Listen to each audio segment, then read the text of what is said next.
Welcome to the American Citizens Abroad podcast. Today we are chatting with Jeff and Sandra of the mobileretiree.com. Welcome. Thanks for joining us today. Thanks so much for having us. Thank you. Looking forward to this. I think it's going to be fun. Let's begin at the beginning. What was the exact moment you realized we're actually going to leave the U.S.? It was early December of 2022. We had been sort of bouncing around the idea of someday we'd retire somewhere tropical. And we were planning to go visit a friend of mine who had retired to Panama. I thought, we'll do that in May for my birthday, go spend a couple weeks, check it out. And then one day she walked into the living room and said, what would it take for us to retire to Panama right now? And I was like, I have no idea. Let me math and get back to you. So we played around with the idea. And since we didn't have pensions we could rely on, we figured out that if we traveled full time, there's 100 countries we could stay 90 days at a time. So we built a plan to just get rid of everything we owned and leave the U.S. and travel around with carry-on luggage, as she said, exploring the world one country at a time. For me, it was sort of a gradual process. We had been talking about retiring somewhere tropical. And then after a particularly bad day at work and the snow was knee deep and I was like, screw this. And went in to Jeff and I'm like, okay, what would it take for us to do this right now? And so we talked about it and figured out how we could do this. And then I think the moment it hit me that we were actually going to leave the U.S. was when we put our house on the market and it sold so quickly that it was sort of like everything aligned and yeah, we're doing this. It was kind of a shock to the system, actually, because it was a fairly short process from are we going to do this to selling the house was less than 6 months. From the initial conversation to we're going to do this was less than a month. It all started like the first week of December. On January 1st, we were buying domain names and strategizing for how do we turn this into a educational process we can share. We're going to learn as we go, and how do we share those lessons with other people? Because the research that we were doing, we found such random, occasionally relevant or accurate information. But then we had planned that it would probably take 3 or 4 months to go through the whole process of selling the house. And it took about 6 weeks from the time we decided to do it to the time it sold. Before you left, what fears or doubts felt the most real? Which of those fears turned out to be justified and which didn't? Probably my biggest concern was that we would get tired of having to constantly learn new things everywhere we went after the first 3 or 4 times. You go to a new place and everything's a little different. The grocery stores are different. You've got to find a new favorite everything everywhere you go.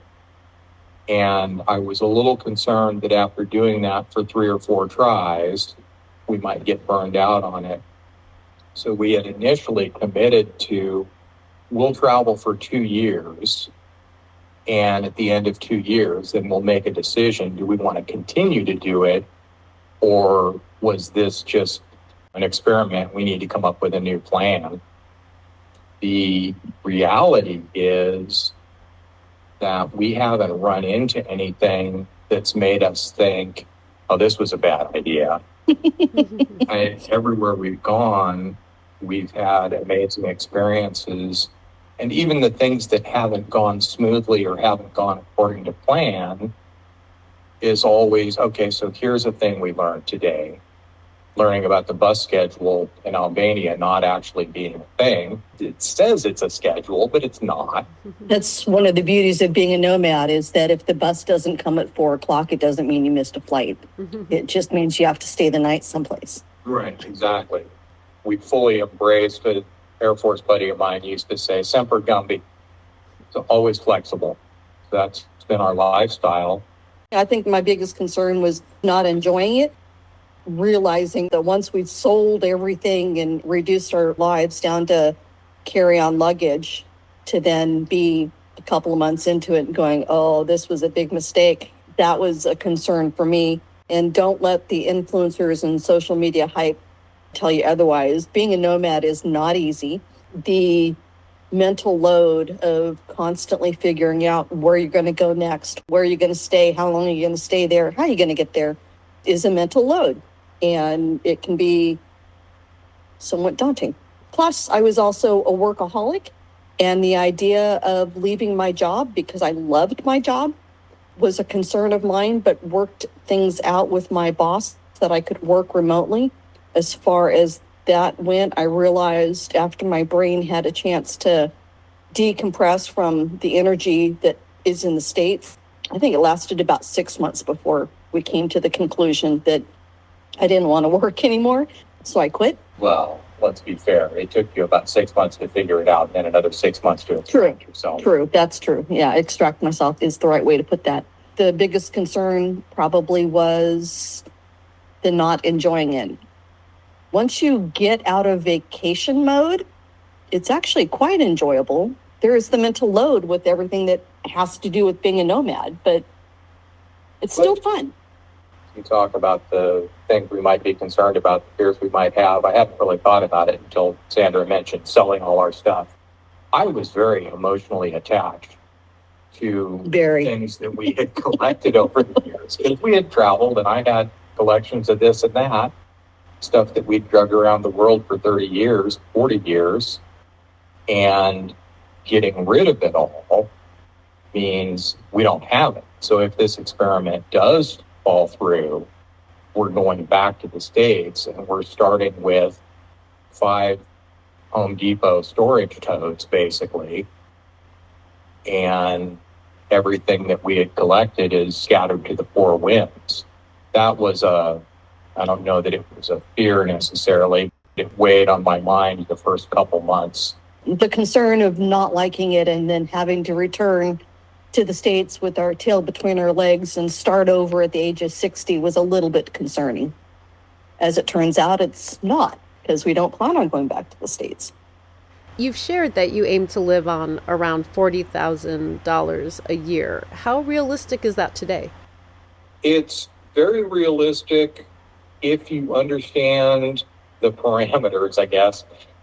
Our very first full year as nomads, we spent $48,000.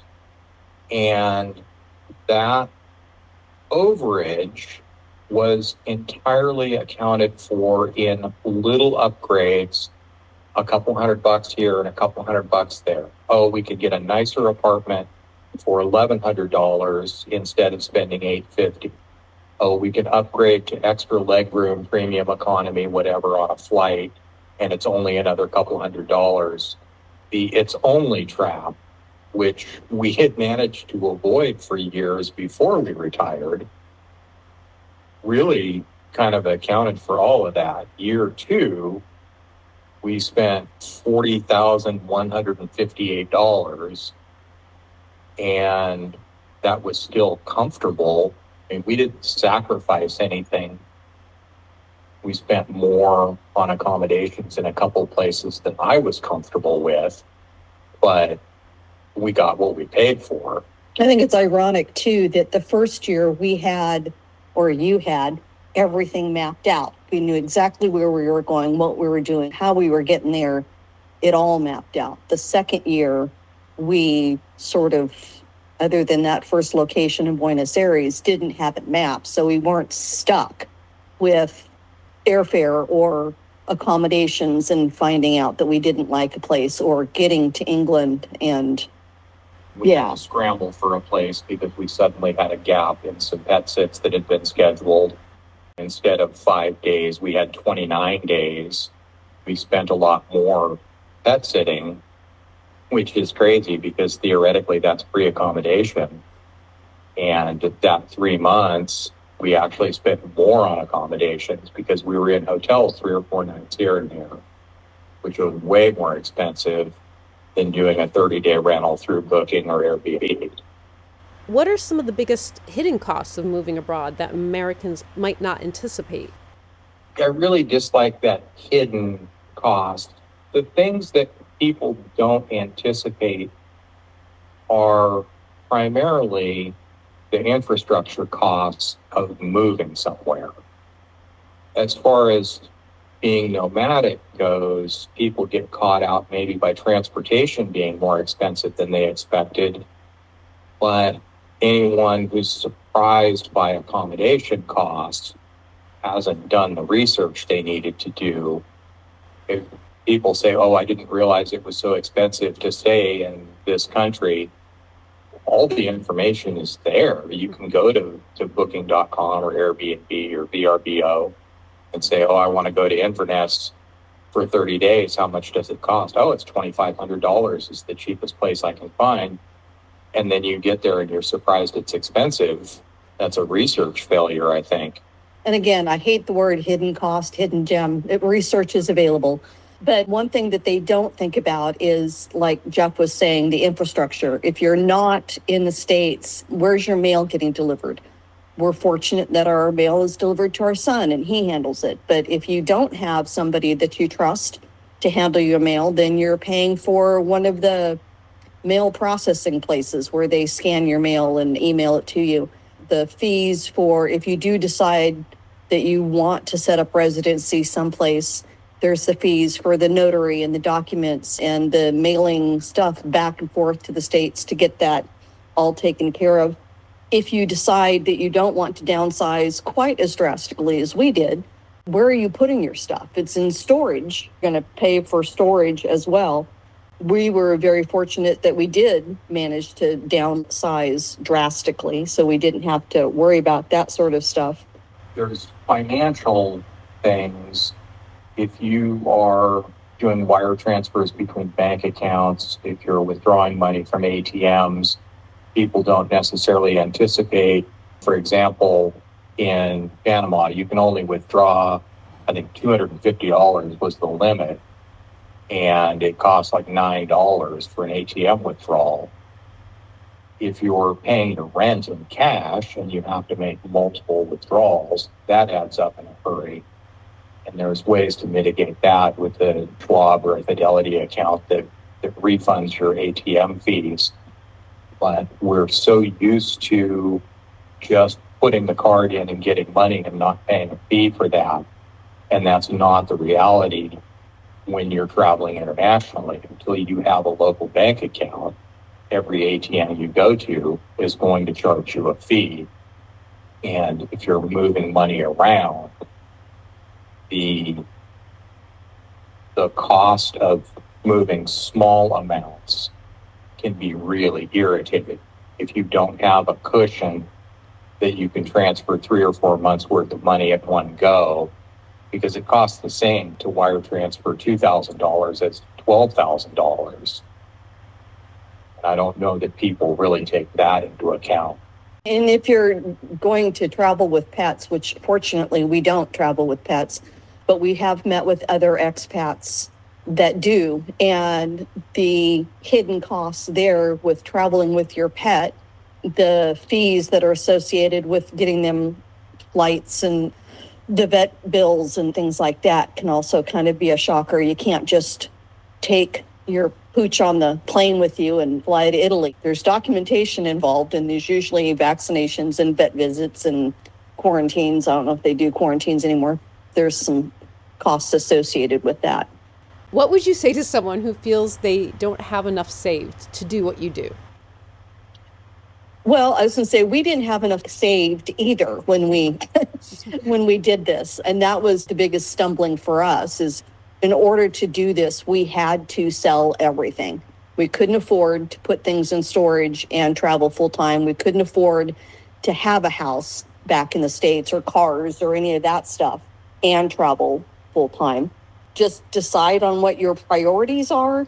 How important is it that you move overseas or decide to travel full time internationally? If it's something you really want to do, can you simplify your life now so that you can afford to save money up to do it? Sell what you aren't going to be traveling with. And I think that was probably when we were doing this, I would look at something and say, is this going in my suitcase? No, sell it. For Jeff, he struggled with that a little bit more. Can you give up your Starbucks coffee? Because you're not going to find it in every country that you visit. Give up your Starbucks coffee and put that money into savings. The challenge there is defining enough, having enough savings. A lot of people we've met are traveling on Social Security pension or a military retirement pension. And if that amount of money covers your monthly expenses as you're traveling, then that cushion that you need is much smaller. If you have $25,000 that if you have to get back to the U.S. in a hurry, you can do it. Or if you have to pay 2 or 3 or 4 months ahead, then you have that cushion for the money to be replenished over the months. And that was something when we first started out, we had prepaid for a full year of travel insurance, of medical insurance. We had paid for our accommodations for the first 3 months if we were traveling. We were out a significant chunk of money before we got on an airplane, and we were paying ahead for the next couple of years. We paid for a cruise in December, but we didn't get on the boat until the end of March. So those sorts of things, you need to have some reserves. Some sort of cash flow stability. Just because you're traveling today doesn't mean that you didn't also buy your flight from 6 months from now. So there needs to be a little bit of a cushion and saving, prioritize. And if you're traveling, as we initially started out with no income at all, we just had what we had in the bank, then set out with our goal is $40,000 a year. Let's see, we can do this for 7 years until we can collect Social Security, full benefits, and then we need 50% more than that as a cushion. Do we have that amount of money in the bank? Okay, well, let's go. There's many different approaches. How did you think about healthcare before leaving, and how has that played out in reality?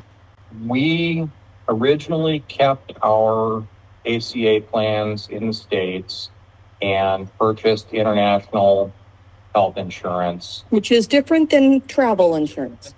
So the health insurance for our age bracket, we were 59 when we left the States.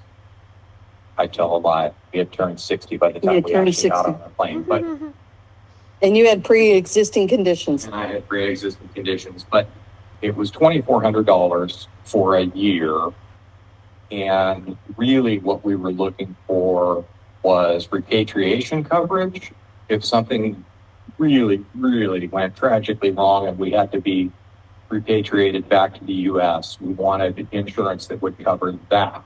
We weren't overly concerned about, we're in Panama and I break my arm, because that's not going to be a significant enough out-of-pocket expense to panic about. That's going to be a few $100s. Healthcare in other countries is not as expensive as it is in the States. An ambulance ride is not a life-changing financial decision once you're outside of the U.S. So we didn't really stress about that too much. We've since dropped our ACA coverage because we don't plan to spend enough time in the States to continue to pay that every month. International coverage can be had if we're going back for a couple of weeks or a month, then we'll just pay the exorbitant premium for U.S. coverage. Now that we're settled, since we're officially residents now of Albania, I pay taxes and Social Security, and that covers health care, and that works out to be right around $180 a month. And that's just, I'm just in the system like anybody else that was born here. What does a normal day look like for you now compared to what a normal day was like in the U.S.? Oh, normal is such a fun word. Our U.S. lifestyle. Prior to retirement, we were both realtors. So we were up early. We were fanatically organized with communicating with people. We had showings, we had listing appointments, we had open houses. We had the stress of a completely random income where you make $900 one month and 12,000 the next, and there's no way to plan ahead for that. I had some issues with my heart. I've got an implanted cardioversion defibrillator and had been hospitalized for hypertension in October of 2022. We were in the process of reorganizing our careers when Sandra had the brilliant idea that we should just bail entirely. Our current life, I don't know that it's much different now than it was as nomads. Now that we're in Valora long term, as nomads, we would maybe go to a museum, maybe go to the grocery store. We read a lot. Whenever we go anywhere, I'm taking photos and videos, and so I'm fiddling around editing videos for our YouTube channel and working on Facebook stuff. That's primarily Sandra's domain. I was a workaholic before we left the state, so my day-to-day has changed drastically. I used to work 60, 80 hours a week. Now I sleep in the morning and get up and work on the blog or the website back end, or read a book or play some games. We go for walks out on the Lungomar and sit in a cafe for hours on end watching people. Go treasure hunting, which is what I call shopping, because shopping in foreign countries is not the same as the United States. You can't just go to a supermarket and buy all your stuff. You have to figure out where it is, and that's not necessarily all in the same place. We go over to the meat market for the meat, to the grocery store for pantry staples, to the produce stand for the produce, to the bakery. And that's something that's changed country to country as well. When we were in Buenos Aires, for example, the second place that we stayed, there was a massive grocery store. I think it was a Carrefour. I can't remember now. It's been a while ago. That we could get probably 95% of our grocery and household goods at one store. But a lot of places we've been, if you need Tylenol, then you have pharmacy. You can't get that at the grocery store. As Sandra said, we go our shopping list. So we need chicken, so we have to go to the Albania because they have the best chicken breasts. And then we go across the street to the bakery and get a loaf of bread. Then we go to the produce market, get a couple peppers and a tomato and an onion. Then we go to the supermarket, get peanut butter and tortillas and those kind of things. I think we're probably also more social here than we were in the States. We are very much homebodies and introverts, which stuns everybody that we talk to because we're nomads. Since we settled down here, and I hate the word settle down. Since we set up a home base here in Albania, we have been far more social, hanging out with people and organizing events and things like that. Day-to-day life is a lot more relaxed. We make up excuses to go out. Yeah. We're going to need bread. So as long as we need bread, we might as well go for a walk and stop and have a macchiato somewhere. And then we can stop at the bakery on the way back. It's a planned casual day. We do an expat breakfast every Tuesday morning. That starts at 9:30, and we usually wrap that up at about 1:30, 2 o'clock. And then stop for a coffee on the way back, and then go grocery shopping, and just far more relaxed, less stress. Retirement does not suck. Retirement does not suck. What has been the hardest everyday adjustment? Language, logistics, or something else? Language, most definitely language, especially for me. I have attempted on numerous occasions to learn languages. Decades ago when we were getting ready to go to France, took 6 months worth of French classes, and could not speak a word of it. Tried learning Portuguese, remember nothing. Spanish, a little bit. We're a year and a little bit in Albania, and I can say hello, good morning, please, thank you, and understand some of what people say to me, but I can't speak it. Definitely for me, it's the language has been the most difficult, but also missing my sisters. We lived all sort of in the same area and hanging out with family. I'm missing that, but they can come visit us, and they have. Well, one of them did. I would definitely agree that language is probably the biggest challenge. Not necessarily because we need to be able to speak the language, because there are an awful lot of folks who speak passable English as a second language, and we can communicate more than half the time. We can get the point across. It bothers me to not be able to have a conversation in the local language, and we spent a fair amount of time in Spanish-speaking countries, and I got almost confident with day-to-day Spanish. And of course, as soon as we left, all that knowledge is gone. How do you decide where to go next? Research. It's a lot of research. It's looking at the weather to see what the weather's going to be like in various places. How much is it going to cost to get there? How much will it cost once we're there? What are the rules as far as tourist visas? Because up until Albania, we were usually limited to 30, 60, 90 days. How long can we stay there? What neighborhoods to stay in? There's a lot of research. We were a little bit random on the second year plan, that we sort of thought out, we're going to start in Buenos Aires, and then we'll visit other countries in South America and work our way up to Mexico. And once we were in Buenos Aires, then we look at it and say, okay, well, Chile is the next logical step. So what area, what city do we go to? How do we get there? And how do we get there? Can we get there without flying?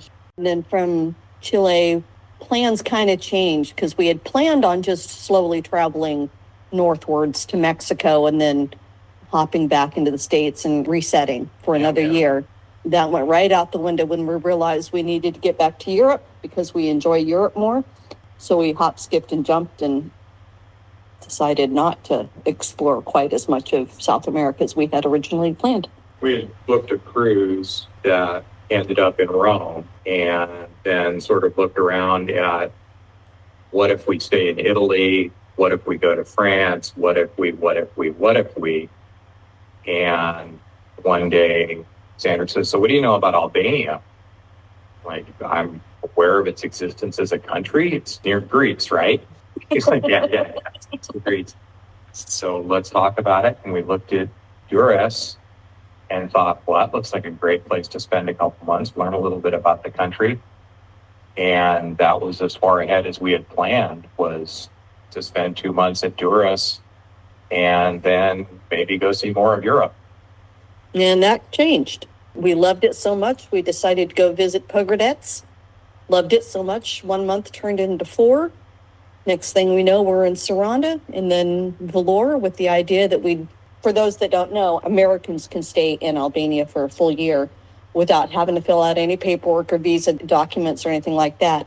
And so our plan was to hit Vlorë and then to Tirana and then bounce out for 3 months and then reset. That changed when we got to Vlorë. We were immediately comfortable in the city, which is a thing that's only happened in a couple of other places that we've stopped, that once we were there, immediately felt like it was a good place to be, and started talking about the idea of maybe applying for residency and staying here long term. We can reach anywhere in Europe pretty easily from here. It's a couple hours bus ride to Tirana and international airport. We can fly anywhere. Or ferry to Italy and then train to anywhere. And take a train to France or Portugal. Now it's planning short trips. What do we want to go see for 4 or 5 days? Because it doesn't cost as much to go places, and we don't have to carry everything we own every time we move. That's a novel concept for us. right. One of the challenges as a nomad is when you leave a place, you're packing everything and you're leaving the place. And now that we've got a home base, we can say, okay, well, let's go to Virat and spend a few nights and throw a couple of shirts and a change of underwear and a day pack and get on a bus. What are the biggest misconceptions Americans have about living abroad?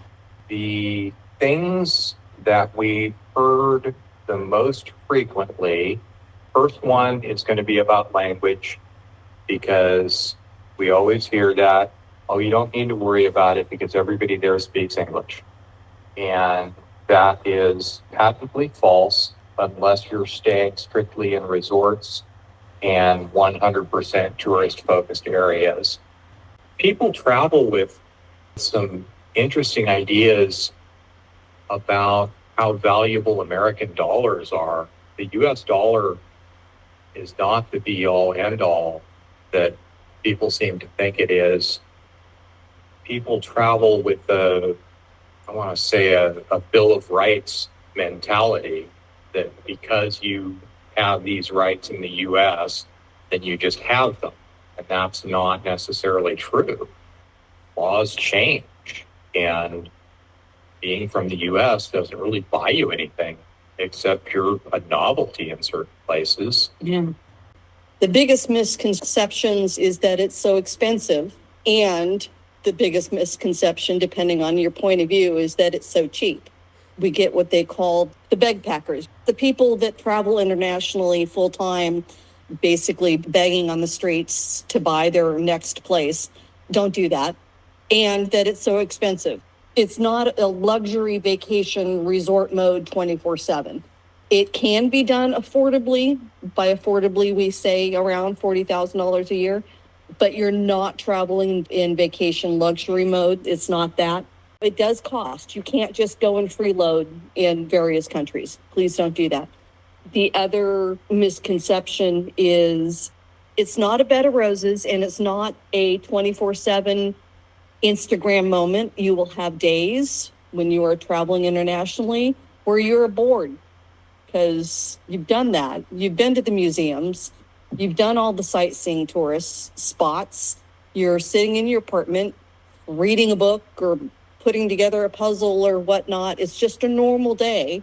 It's not going to be action-packed, filled with adventure 24/7, and that's okay. And there's other people. I think the Instagram and TikTok influencers showing off these beautiful places where they've oversaturated their colors and they've edited out the people in the photo, and then you go to that place and you go, that water's not actually that shade of green blue, and who are all these people standing around looking at it with me? I don't know that it's a misperception as much as a misexpectation. People don't really treat what they're going to be doing maybe as honestly as they possibly could. They have a fantasy of what life is going to be like when they go to a foreign country. And if you're traveling 3 or 4 days here, 3 or 4 days there, and you're going to museums and you're going to galleries and you're doing the thing, then you'll get burned out fairly quickly. And if you're going, as we did, slow travel 30, 60, 90 days at a time in a place, you have days where you don't have anything to do, really. You're just hanging out. Mm-hmm. One other misconception is that traveling will solve whatever problems you have, and it doesn't work that way. You are wherever you happen to be at the time, so don't expect travel to fix you. What advice would you give someone who is willing to try living overseas but is afraid to commit fully? Pick a country that is the closest to what you think you'd like to live in forever as far as weather and lifestyle, and spend an absolute minimum of 30 days living in an actual neighborhood. Don't stay in a hotel. find a place where you can stay for a month, rent an apartment where you're going to have to go out and do your grocery shopping and do all of the day-to-day things, because the idea of moving abroad, people don't really look at the logistics of some of those things. And we know some people here in Florida that live in a particular neighborhood, and it looks good on paper and it's beautiful, but grocery shopping options are limited. There's fewer restaurants. It's a resort area. In the off season, October through the beginning of May, half the restaurants are closed. So they're having to walk a couple hundred meters, a few hundred meters to get on a bus to come down to the area that's open year round. And I think people don't really take that into account. When you move abroad, you're moving your life. You're going to do the same things day after day. You're going to do laundry. You're going to cook dinner. You're going to wash dishes. And those things are important to your life. Those day-to-day functions need to be taken into account. Back to your earlier question about how do we do this? How do we plan this? And how do we figure out where we're going next? Part of the research is zooming in on neighborhoods and finding out where the grocery store is, where the pharmacy is, where the markets are, and how close is public transportation, because we do not rent a car. We haven't yet. Are there 4 or 5 different restaurants within a 500-meter? Or yeah, exactly. But as far as somebody wanting to test the waters because they're not ready to commit, like Jeff was saying, pick a country, go and stay for a minimum of 30 days. And it's surprising to a lot of people that staying a month in a location is not as 4 times as expensive as a 1-week vacation. There's, I don't know, maybe it's a hidden gem that if you book a place for 30 days, that it is significantly cheaper than booking a week at a time. Most places that do short-term rentals, if you're renting an apartment, 10 nights and 30 nights wind up being basically the same cost. So stay for the month and be realistic about your lifestyle. We have a budget specifically for meals out. We have a budget for groceries, and I track those numbers. And if we start going out too much, I'm like, hey, we need to rein it back in. We're not going out for dinner for a couple of nights.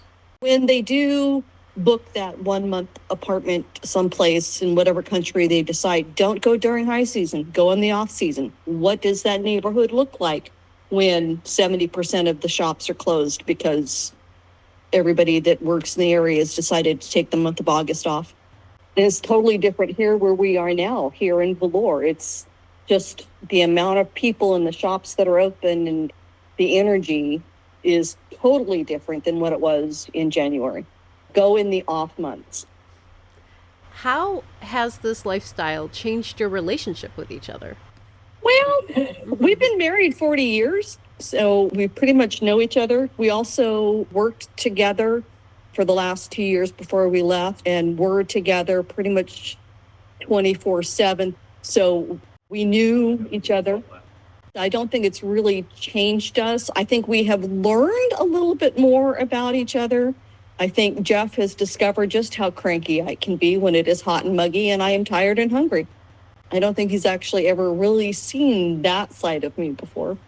As Sandra said, we've been married a long time. We've traveled together. We've worked together. We've spent a lot of time together, to the point where, at social gatherings, even in the States, if we were going out and there were 10 or 12 people at dinner, we would sit diametrically opposed from each other at the table. And people were, well, don't you want to sit with your wife? I'm like, I'm with my wife constantly. I want to talk to somebody new for a minute, all right? Planes, they try and put us next to each other. I'm like, no. I think we're settling into a different sort of schedule now. I'm much more an early riser, and Sandra is very much not an early riser. Making up for all those days I had to get up early. we're adapting to that. It doesn't bother me to go out at 6:45 and go walk a mile and a half by myself. That's in the morning. Yeah, before she's even gotten up. I don't think our relationship has changed at all. We have learned some detailed things that we had never had a chance to experience, because until you're in a high stress situation in a foreign country, you don't necessarily know how someone's going to react to the bus being canceled, or the flight being canceled, or your accommodations not being ready, or your accommodations being absolute crap, even though they had glowing 5-star reviews. Has your definition of retirement changed since leaving the U.S.? I had always viewed retirement as being able to work when I felt like I wanted to work and on whatever I wanted to work on. Retirement now to me means if I want to take a nap, I can go take a nap. If I want to walk into town and get a coffee, I can walk up into town and get a coffee. If I want to sit here on my butt and read for 5 hours straight, then that's what I do. I never really thought too much about retirement because I figured I'd be working for at least another 5 years. We had always pictured retirement as a tropical beach, sitting in the cabana, drinking Mai Tais and whatnot. And we quickly discovered in Panama that that is not our jam. Which is pretty funny, really. After 20 years of talking about someday we'll retire somewhere tropical, within 6 weeks, we were both like, yeah, no, tropical is not our jam. That's not who we are. How do you build a sense of community when you're constantly moving? Well, like I said earlier, we were homebodies and introverts, so it wasn't that big of a deal for us. It wasn't something really that we craved or needed. We had each other and we had books and that sort of thing. It has changed now since we got to Albania. I'm not exactly sure what it was, but when we arrived in Durrës, I was suddenly craving coffee with the ladies or hanging out with a couple of other people. And so I created a group on Facebook to connect with some fellow expats and started doing coffees. And we do more things like that now here. Up until we got to Albania, having a social connection wasn't that important, not in person at least. Online, we had Facebook groups and things like that we connected with other expats. We were sort of actively antisocial after spending a couple decades in sales and having to people all the time. As realtors, we had functions to go to, we had open houses, we were always out doing things with people, we were going places with people. Always on. We were always on. And so when we left, it was actually kind of a novelty to not know anyone. It's just us, and we don't have to... Traveling incognito. Right. We don't have to meet anyone's conversational expectations. Now that we've stopped and we've gotten that out of our systems a little bit, I think we've found it's nice to get together. And as Sandra said, we have a group that we get together every week for breakfast, and it's a fluid group. We've had anywhere from 5 to 25 people show up. It's always different. And we've joined into another group, another breakfast that someone else had started. That was an experiment. It didn't go badly. They're fun people. We met some people that we didn't know, and that gives us a little tie down, I guess. We joke about when we go up to, they call it here, the boulevard, the main street through town.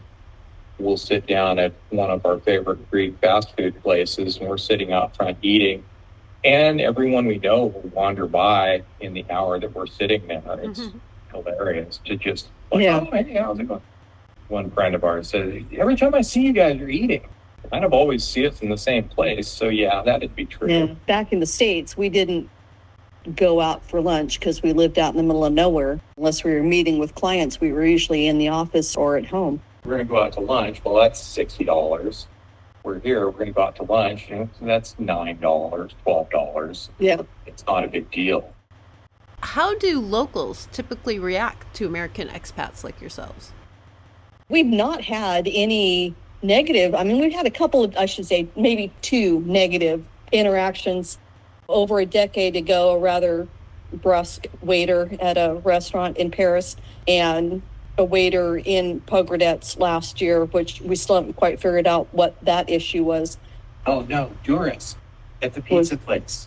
No, the one where he was, I don't know, staring off into the middle distance. Yeah. We've not had any negative experience, really. I mean, there's been a couple of things, but nothing drastic. It helps to do some research into who people are, find out what their local history is, especially like here in Albania, where their history is so recent. Up until like 1995, things happened here that the adults still remember. There was civil war here in Laura less than 30 years ago. Yeah. That's a cultural thing, but for the most part, we've found everywhere we've been, U.S. expats are accepted until they self-select out of being accepted. People are willing to give you the benefit of the doubt. If you're rude, if you're overly loud, those kind of things, then maybe you're going to start getting the cold shoulder, and learning just a handful of words really is such a great icebreaker before you go anywhere. Learn hello, goodbye, please, thank you, and where is. If you can just master those few words, then you've got a huge leg up on the people who show up in Rome and are just irritated that nobody there speaks English and doesn't understand what they're saying. Like, yeah, why would they? Yeah, I think as long as you learn the local customs and try and get to understand what social norms are wherever you're going, it makes a big difference. And don't wear your tank top into the mosque. If someone takes just one lesson from your journey, what would it be? Semper Gumby. Be flexible, yeah. Fall back on that. Be willing to roll with whatever changes happen to show up. That was particularly hard for me. I am very much black and white. These are the rules. This is what we're doing, planning ahead. And it took probably a good year of, what are we doing next? I don't know, to get over that. Things are not going to go smoothly 100% of the time. Don't let a bad 10 minutes turn into a bad month. Do you have any final thoughts you'd like to share? Do it. Travel. Yes, Go do it. somewhere. Travel. Anywhere. Go anywhere. Go someplace. Travel someplace. Yes. See something new and different. And if you can, leave the U.S., go explore some other country and see how they view the world. Thank you so much for taking the time to chat today. Thank you. Absolutely. Thanks for having us. The content of ACA podcasts, including documents and presentations, is made available only for general information purposes. It is not intended and should not be treated as legal, financial, or tax advice. The views and opinions expressed do not necessarily reflect the views of American Citizens Abroad, Inc. or any affiliated organization. ACA does not warrant the accuracy, completeness, or usefulness of any content or other information. ACA disclaims all liability and responsibility arising from any reliance placed on any content or information by you or any other person. ACA is nonpartisan and does not support any political party or candidate.